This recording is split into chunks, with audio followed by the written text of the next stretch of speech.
Hello and welcome back to Method of Meadness. My name is Burley Mullins, and this also isn't mead, technically.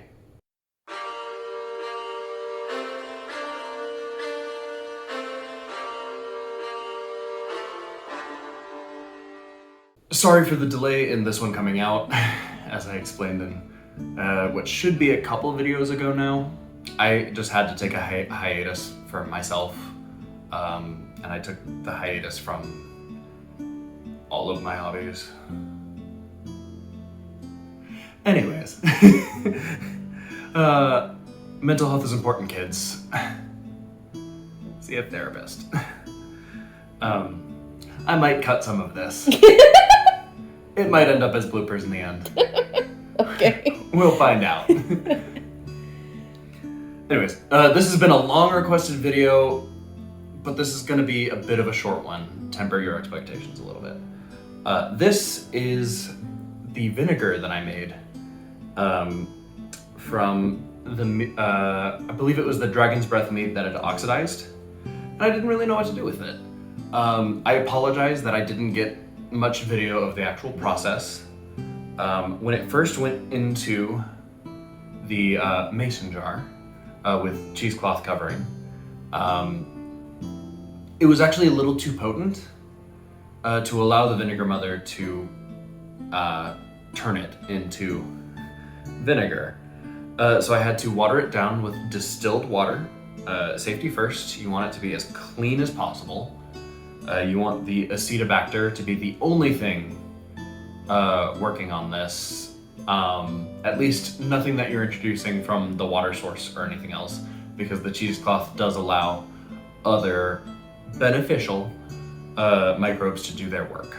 And in this case, the strength of the alcohol and then eventually the strength of the vinegar did prevent other things from jumping in there and making this into a mess. So if you'll remember, I added some apple cider vinegar with live mother in order to convert this mead into vinegar. After watering it down a bit, I didn't measure how much. Apparently on the internet it says between 8 and 9% is where you want to be. And I think I got there. I didn't add a ton of water, just enough to bring it down some. So what I'm gonna do is I'm gonna taste the vinegar directly out of a shot glass. You're welcome. And here's, and then I'm gonna want some audience participation, because I do not know what to do with this vinegar. I've used some of it to make sandwiches already. Sorry. It was there and I was making a really good sandwich. And I decided to kick it up a notch with this. And it did. But I want to know what you guys want to see me do with this vinegar. Because a lot of the recipes that I've been working with or looking up don't really showcase the vinegar as a star of the show. The vinegar adds something, like in baking, adding vinegar to like a chocolate cake adds a lot of moisture and body to it, but doesn't really do anything. I don't want that. I want the vinegar to be the star of the show. Should I make bread? Should I make bread and put some oil and vinegar in a little tray? And what do you want to see? I'm open to suggestions. Put them in the comments. Let them rip. I will make a video at some point of whatever looks good. There's plenty of vinegar here. This is a 500 milliliter bottle. It's up to here, in terms of how full it is. Yes, this is one of the 500 milliliter ones. And we'll see how this goes. Let me just...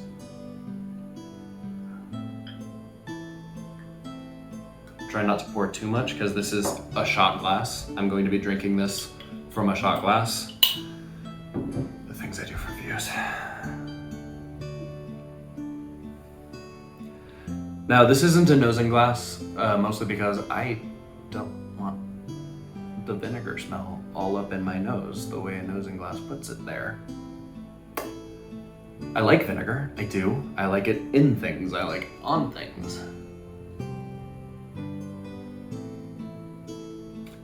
And so it smells deeply rich and warm and sweet.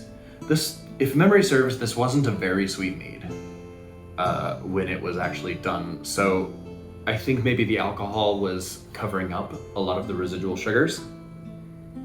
There ain't no alcohol in here anymore. So, but there's this tangy, funky, vinegary undercurrent. Gee, I wonder where that came from. That is going all through it. But it is a dense, rich, honey sweetness. I think the sharpness of the vinegar is turning the sweetness up a little bit.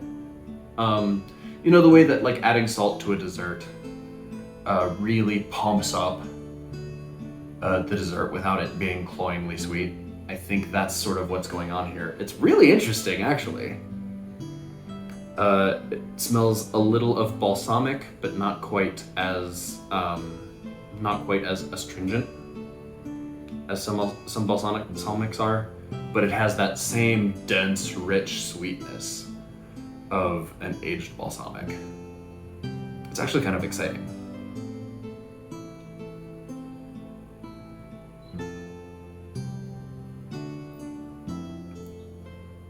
Yep, that's vinegar.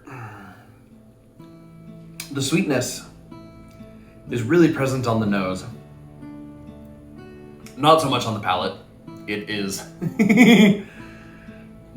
it is vinegar. But it's really good.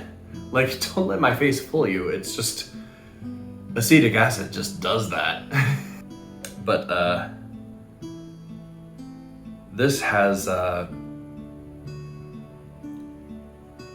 that same sharpness. There's a sweet undercurrent and aftertaste to it, but forward, you know, at the very front of the taste, it is punchy. And so when you smell it while you taste it, you get that sort of dissonance, the disconnect between how sweet it smells and how sweet it tastes. Which is something that I actually really love with like strong dry meads, is that the honey smell is still so present on the nose. It is punchy, you know, the punchy sweetness on the nose, and it is a punchy tartness on the palate. No wonder that sandwich was so good. Good sandwich.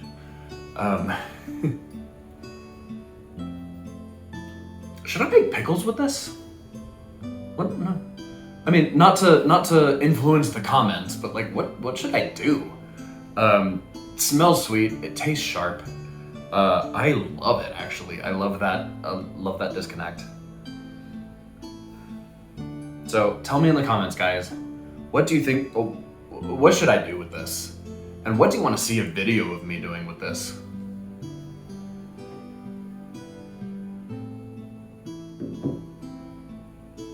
Well, this has been Method of the Meadness, and while this isn't mead, I'm happy I made it.